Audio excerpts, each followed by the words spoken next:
What is up, J-pop fans? In this video, I'll be doing a tutorial on YORUSHIKA, specifically these albums.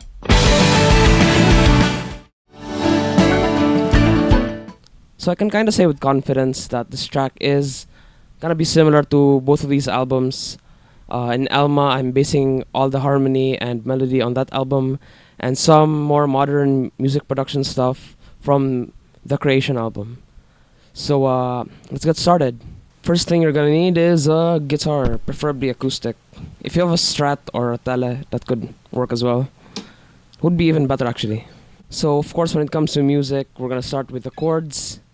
If you ever look up chords for some of the songs in the Elma album, you can notice a specific chord that appears every so often in some of the songs. Now in degree notation, it would technically be called the 4 major add 9. So in G, it would be C add 9. So I like this chord because it's as happy as a major chord, but with this specific texture that's given from the 9th, from the major 9th, that makes it somewhat more nostalgic, I guess. So for the 4 major add 9 chord, it's always going to be at the start of the progression like this, and then it's going to be followed by some other chord, like it's usually followed up by the 5th, or the tonic, or the minor 3rd. And so you can just choose from any of that. But after you pick a certain one, for example, I picked the tonic, I can go to the 5th or the 3rd if I want. So it would be like this. Usually in the 5th, I always end with like the minor 6.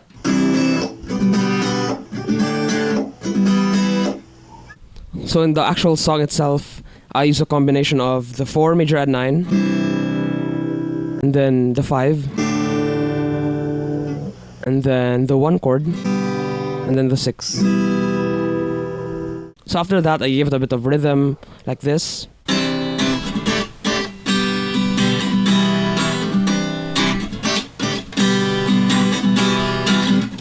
So when it comes to melodies, just stick with pentatonic. So this is the main riff in the song.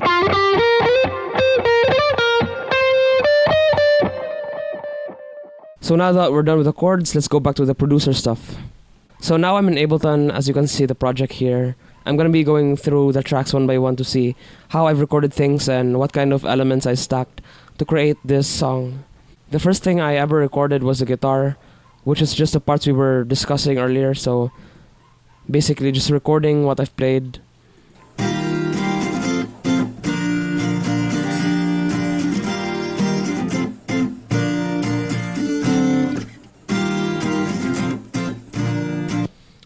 So the first part is the acoustic guitar. As you can see, there are 2 tracks. I double track them so that I can have a take for the left and the right, giving it a wide stereo feel. So the next part on the list is the guitar riff that I made on the acoustic.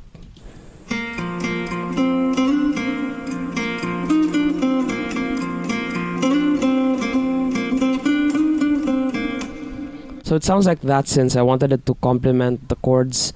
So as you can see, if they're both together, the riff makes sense.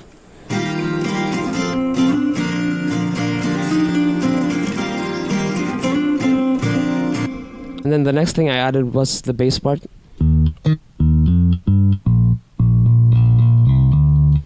So I'm just using modo bass since I don't have a bass.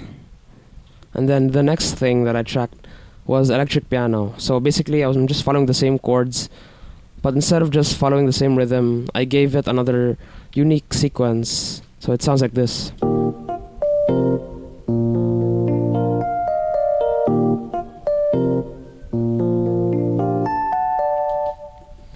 So the next part I did was the plucky riffs that I made with my Stratocaster guitar. So I pan these left and right, and they play and exchange parts at certain times.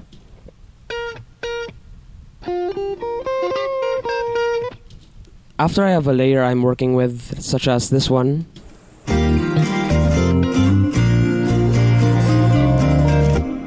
it's usually time to add the drums after that part, and so I will.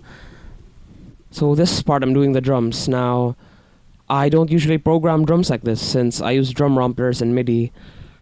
So since I made a mistake in how I programmed my drums, I'm just going to show you how I would do it if this wasn't my song. Now, so the kicks shouldn't be in 4 on the floor since they don't do it. So why should we? For the snare, it's fine, I guess. But then it has a tambourine sound in it. So I don't know if that could apply. But for the cymbals, I just did a bunch of rides first. So they play only on the offbeats. So if we count 1 and 2 and 3 and 4 and they always hit the end. And they don't hit at the same time as the other drums. So for the part where the vocals are out and the guitar riff is playing, I swap to open hats. And so with this kind of beat going on, we can have a smooth flow for our instruments to be in. And so yeah, together with the drums and the layers we've made prior, here's what it sounds like.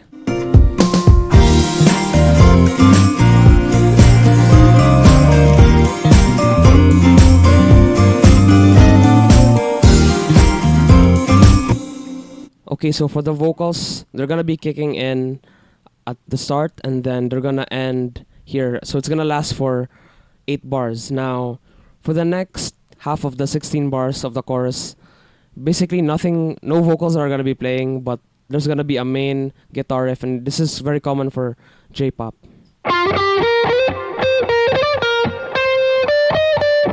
So I recorded that in my Stratocaster guitar as well. But not only that, I also layered some piano that does the same melody as the guitar. So basically, I have 2 layers of this.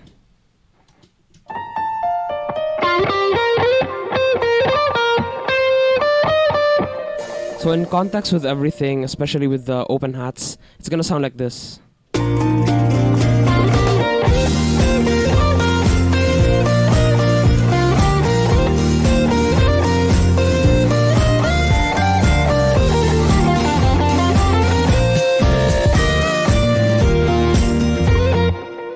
So that's all for the chorus. Now, before I move on, I'm gonna show some of the more less important things, like this.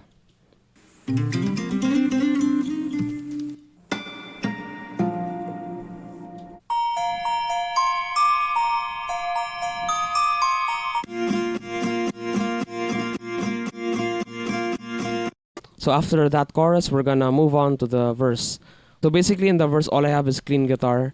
And so for the first thing I recorded, on the left speaker, I recorded the chords. And after that, I recorded some riff I made up.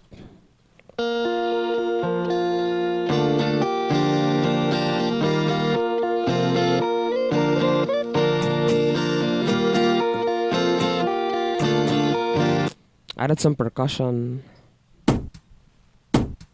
And before the song starts, I have a river sound.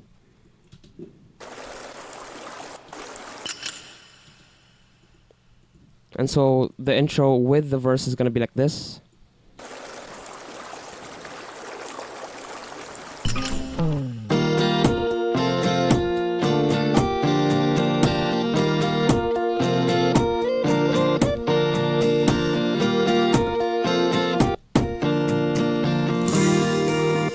So for the pre-chorus, all I did was have the same guitar patch for the left, but instead of having the strat melody on the right, I have basically acoustic chords on the right so that they complement each other.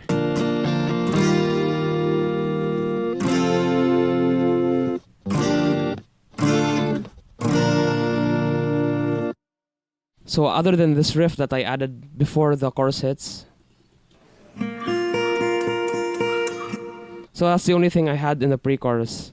So for the second verse, I basically took the same instruments but added the beat from the chorus, so it sounds like this.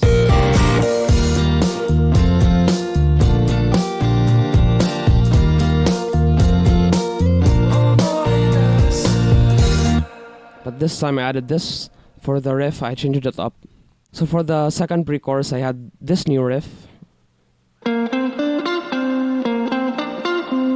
It complements the vocal melody, which sounds like this. And ないのであの言葉をまた聞きたい And so the chorus hits again, same thing, but then we have the bridge. So for the bridge, it has the same vibe as the verse, but I changed the recordings again so that we have something new to listen to. And then I added this riff.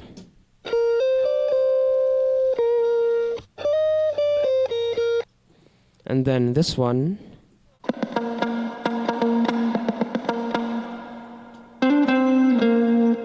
So I also recorded this part that's gonna happen before the chorus. And then after that, I forgot to mention I had harmonics. And then basically a bass drop. So the bass drop and then the bass sounds like this. So when it comes to third choruses, I always do a trick where I have no percussion for the first two bars. And then the bass plays something high. And then at the third bar, it all drops.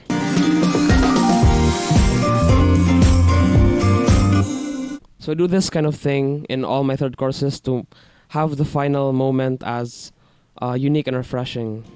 Now something I wanted to mention last was this sort of clap thing. So if you listen to a lot of J-pop music, you can find this a lot. So in context to the rhythm, it would be like this.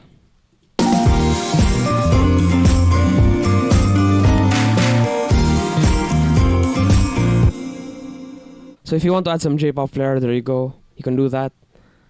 But yeah, basically that's it for the entire song. That's all I can offer for this tutorial, since this is a much more simple rendition of a lot of acoustic J-pop songs. And so if you want to learn how to make J-pop, all you have to really focus on is just knowing the music theory behind all the popular songs, since the chord progression is actually just the same for a lot of songs. And once you get the hang of the pentatonic melodies for the riffs and creating your own sequences, I think you can just make J-pop. So I'm not going to be tackling vocal recording and mixing. Well, if I get 1,000 views, I might. If you guys like the lyrics as well, I could do a tutorial on how I do them, but I don't have authority to make that kind of video yet, since I'm not Nihongo Jozu yet. That's all for this video, I guess. Happy musicking!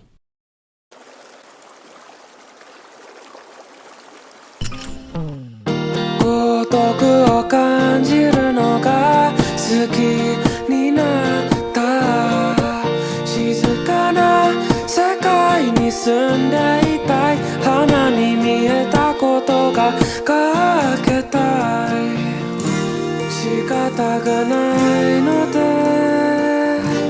あの言葉をまた聞きたい君に教えたい